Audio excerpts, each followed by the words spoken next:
Hey, what's up, Closer Nation? Welcome to the Hardcore Closer Podcast. I'm your host, Ryan Stewman, and I got something for you today, but you're probably here for sales. This episode isn't about sales. I'm going to be talking about the economy and how things work. But if you want to create your own economy, you got to learn to get good at generating leads, right? You can be the greatest salesperson in the world, but if you don't have people to talk to, you're going to starve to death. On the flip side, you can be one of the worst salespeople alive. You've got plenty of people to get in front of. The law of numbers says that you're going to have some closing conversations. So you want to get better at marketing, not necessarily sales. Sales is second tier. Marketing, lead generation. Those are the things that you need to dial in, especially if you're going to push past this so-called seemingly recession that we're going to doom and gloom headed into that the media is pushing on us, right? More on that later. So if you want to get leads, the easiest way to get them is meeting people and being able to extract them, like literally extract their contact information from your card. Think about this. You go knock on a door.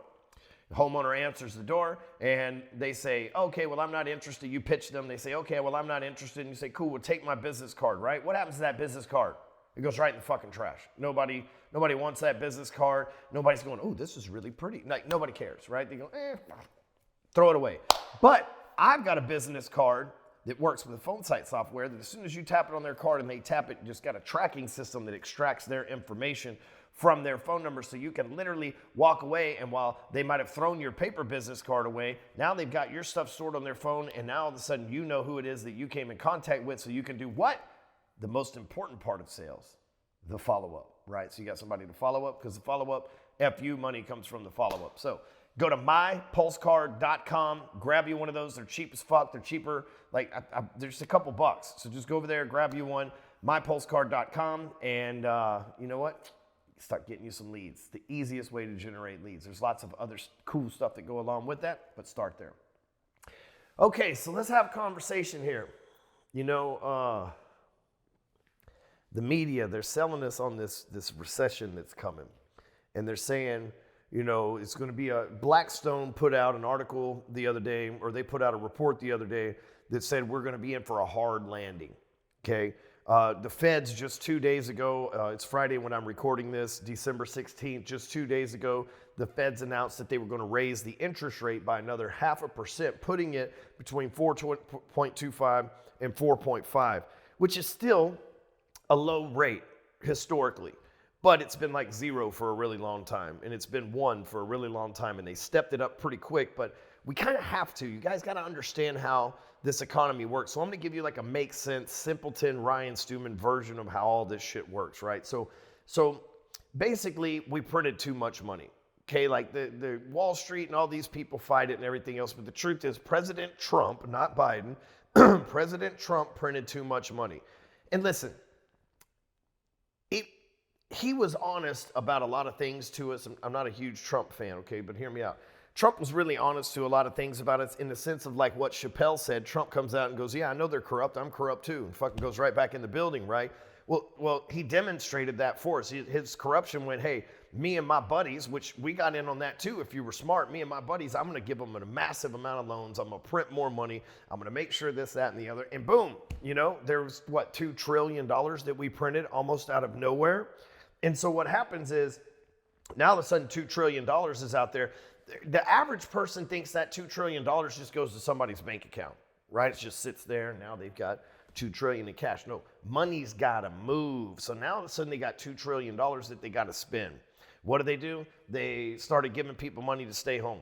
They started paying free personal protection equipment like masks and gloves and stuff like that. They started all these things that just got money flowing. I mean, if you were a salesman and you didn't make $500,000 over the last 2 years and you're a full-time seasoned salesperson, you should be embarrassing yourself, and you probably never be able to do that because you fucked up during the greatest, yes, I said it, you fucked up during the greatest time to make money, period. Now, if you're not a seasoned salesperson, you weren't prepared for it, you're a young person, it's okay. But if you're somebody 35 and over and you've been in the sales and business world for, you know, at least 5 or 6 years and you didn't make $1 million the last couple of years, you really fucked up. You really fucked up.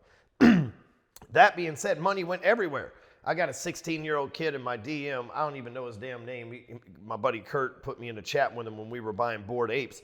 This kid's made like $2 million this year, at least $1 million that I know. He made $138,000 last week. They say NFTs are dead. He made $138,000 profit last week. trading NFTs. You had people getting PPP money. You had people selling ERC credits. You had all these other things, right? All these ways to get money. And what happened? People got lazy. You know, these people got $2 trillion at top, right? That's what the Blackstones, all this. They buy in real estate, but they're also putting it in passion projects and all this other shit. They're out there just spending money left and right. The money's trickling down to some of the people that now they're buying Bored Apes and all this other shit, right? And that's all good and everything else until the plug gets pulled and it stops. Okay? So then what happens, right? Then all of a sudden what happens is the money's flowing. And the truth is, interest rates are low. People are spending money on stupid shit. They're paying $100,000 over a sticker on a car. They're paying $200,000 over list price on a home. Like, we endowed people with money, with easy, quick to gain access to money, and motherfuckers did stupid shit with them because dumb don't know. Okay? People paid over, like, can you imagine? This shit was fucking mind-boggling to me as a salesperson now because never in my life has this ever happened. And a lot of you fucking people that are watching this, I'm just being real with you, a lot of you folks thought it was supposed to be like that forever, and only a fucking inexperienced moron would have thought that it would have fucking been like that for forever. There's no fucking way. The market's cyclical, and shit is never good for forever, and shit's never been that good in my lifetime, so I knew that was some temporary shit, okay? I didn't buy houses in 2021 for a damn good reason, because they were all fucking overpriced. I didn't buy any till now in 2022, because now that everybody's dumping them, I picked them up for hundreds of thousands of dollars below their actual price from just like shit 6 months ago. So that being said, what happens is money trickles down, everybody starts going to refinancing and overspend, doing dumb shit with money. Okay, because one of my rules of money is that you treat all money as if you work for it. Doesn't matter if it was an inheritance, if it was a lawsuit settlement, if it was unexpected income, a gift, whatever the hell it is, treat it as if you work for it. So a lot of people got easy money and they treated it as if they didn't work for it. Then what happens is they refuse to go to work, and we saw what happened in our country. The supply chain got fucked up. So now we've made too many people money, and now they don't want to fucking go to work. Okay, so then what happens is the Fed has no choice but to come in and say, hey man, we're gonna have to put a federal tax. That's what it is. An interest is a tax for the federal treasury. Hey, we're gonna have to put our version of a tax on this, and we're gonna have to up the interest rate to where shit costs more money, so people start spending their money to where they don't have as much, forcing them to go back to work so we can fix the fucking supply chain issue. So we're not really in a recession. What we were in was a propped up, juiced up market. And the market, like, there's no way for 4 years in a row we should have made money every day in the stock market. That's not how it fucking supposed to work. There's no way every day for an entire 2-3 years when you buy a house, you could just turn around and sell it for more money over what it's listed for. Did I do that? Like, no, I didn't. I just didn't want to. I didn't want people to come back and at some point in the future be like, you talked me into buying this house at $200,000 and now overpriced and now I can't. Like, I didn't want to get in that game, right? And I just didn't buy any. Didn't advise people against it or for it. I just sat back and watched dumb people do dumb people shit, just to be honest with you. The next thing that happens is people start paying over for cars. Like, dude, you go pick up a Lamborghini and then sell it for $100,000, $200,000 over what you bought it for. That's absolutely insane. And so now we start tightening up the money. People have to start working again. Money's not worth what it was before, and so people are having to work hard as much. So now they're all complaining, but nobody complained when the money was easy. You know, what happens is the arrogant person says, oh, that was easy money? Shit, this is what I deserve. You know, this is how it's always going to be. The smart person goes, this is too good, and it can't last. Guys like Ray Dalio have been telling us this for, 3 years now. Hey, take advantage of it while it is, but don't expect this. I mean, literally the last 4 years, you can make millions in crypto being an idiot. You can make millions in NFTs being an idiot. If you had money in the stock market, it was making money every single fucking day. If you had money at Anchor Protocol, it was making 20% compound annualized interest. You could have $10,000 over there, and by the end of the year, because of the way compound interest works, you could have $25,000, $30,000 sitting in that account. It's just absolutely nuts. There was money flowing everywhere. So if you chose to miss out on that, man, that's the other thing I want to say real quick is a lot of people, you circle back to what I said earlier, you might be mad. You're like, well, I didn't make millions of dollars. This is bullshit. Well, did you learn technology? Did you do new shit? See, new shit was happening. And what I mean by that is technology was coming out, crypto was coming out, new technology was going public on the stock market. Did you do new shit, or did you just, when all this new shit was available, or did you just do the old shit and you got the same results the old shit's always done for you. Because that's what most people do. They say, well, I didn't make a couple $1 million last couple of years. Well, did you try to buy any crypto? Right? Did you invest in any options in the stock market? Did you go learn a new trade, like how to flip NFTs or what the fuck the blockchain is? Are you studying artificial intelligence? Because all this shit's there for free for us to go learn it. And if you choose to keep doing the old shit, of course you're going to keep getting the old shit. That's how it works, right? If I go to the gym and all I ever do is bench press, if that's all I ever do in bench press, the only thing I'm ever going to have is a fucking big chest. That's it. I might have triceps that back that up, but I'm never going to have big biceps. I'm never going to get quads or calves from doing bench press. But a lot of you think, oh, if I just keep doing bench press, eventually my legs will have to catch up. I see you motherfuckers in the gym. No, I'm just kidding. There ain't nobody like that in my gym. My gym's full of hardcore, real motherfuckers. Anyway, back to the point. That's what most of the expectations are, though, right? Hey, if I just keep working out my, as a business owner, as a salesperson, hey, if I just keep making these cold calls, eventually I'm going to hit my numbers. Like, social media is right there, motherfucker. Why are you not making a post? YouTube's right here. Why are you not making a video? You have a camera on your phone, and editing software for free, and an ability to upload it in front of millions of people, yet you choose to fucking call people on the phone out of the phone book? What the fuck, bro? Of course you missed out on the money. You see, here's what people do. And I watched this. They said, oh, the fucking NFT, I screenshotted your monkey. I made $500,000 from NFTs by accident. I did. I made it by accident. There was one NFT alone that I bought, and what happened was it sent me $90,000 worth of coins, which I immediately converted for cash. So that one fucking NFT that I paid 30 grand for sent me $90,000. And the first time I think it sent me 30.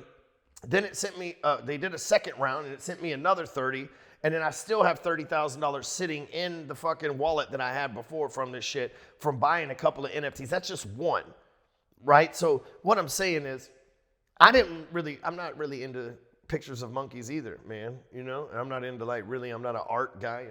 I'm not an artsy motherfucker. That's not my style, But I know that when something like that comes out, there's an opportunity for me to make $1 or for me to lose $1. But on the flip side, I need to learn that technology, because if it's that big, it's not going anywhere. And you might say, well, I ain't heard nothing about NFTs in a while. Trump sold $4.5 million worth of them yesterday, and that doesn't sound like a lot compared to Bored Ape and shit like that. But that's in a bear market, at Ethereum being at a 5-year low. Okay, so he's still sold multiple millions in one day from a 5-year low, risky fucking asset in a bear-ass market. So I'm just telling you, that's not going anywhere. Before long, you're going to have your car title on the blockchain. You're going to have your bank accounts going to be on the blockchain, just like we keep tokens now. Your car title, your house title, your mortgage payments, all going to be like one giant bank account that's all linked together. And of course, when you fuck up, the government's going to turn it off. You're not going to have to go to jail anymore. The government will just shut your damn blockchain up. You won't be able to buy nothing. You'll be like, I'm sorry. Right? Like, it's just the truth. This is where we're headed. And, seems more people want that than don't. So, you know what? I could be mad, and I could be like, oh, yeah, we got to go fight the government, blah, blah, blah, which I might have those thoughts from time to time. But, there's really nothing I can do about it. Instead, I got to understand, okay, things are changing that I don't particularly like. And so what do? I can be like hard-headed and go, or I can go, things are changing that I don't particularly like, but this is the way things are going to be. So why don't I learn to adapt, learn the technology, change the way that I see things, and figure out a way to profit from this in the process, okay? Most people, like I said, they die from stubbornness and they die on the hill of stubbornness and hard-headedness. You fucking monkeys, you take a picture of monkeys. Like, dude, I don't care about the monkeys. I was wanting to learn the technology. Did I? Absolutely. Did I make a little bit of money? I made a little bit of money, but I had to lose a little bit to make a little bit. I still got a whole bunch of them that I haven't sold yet, so technically, you know how it works. But here's the thing. Right now, we're not really in a recession. We're just in a normal market. Interest rates are 7-8%. That's pretty normal. When I took the job as a loan officer in 2004, 7% interest rate was pretty normal interest rate. So we're not in some kind of crazy market where it's unheard of before. We're in a stabilized market. And the problem is a lot of people are just going to have to come to grips with the fact that they were overpaid and overvalued. And, especially them folks from Twitter, they were making $300,000, $400,000 a year not doing shit. Now they're talking about working for the government. Man, the government going to pay you $80,000, $90,000. But I think a lot of people are going to see that cut and find their real value in the marketplace, which is going to piss them off. So they're going to scream about the government, the man, Joe Biden, Trump, whoever they want to blame it on. But the truth is, we're just in a normal market. So the return to average from the force of average, it is what it is. So how do you beat the recession? Okay, this is how you beat it. It's real simple. It's nothing profound. And you probably write this off with the simplicity, but it's the truth. You just simply keep doing what the fuck you've always done. You keep fucking working, you keep innovating, you keep fucking moving the needle, you keep pushing while the competition's scared, while the competition's worried, while the competition's trying to hoard their cash, you just fucking step up. And every time that I've gone into a market that is recessed, a market that is slowed down, a bear market, I've always pushed harder and always come out smelling like a rose, because the next time the market pumps back up, a lot of the competition got out of the way and you're going to hit it even harder. So with that being said, don't believe the bullshit. Things aren't as bad as they seem. Keep moving forward, keep doing you, and rise above.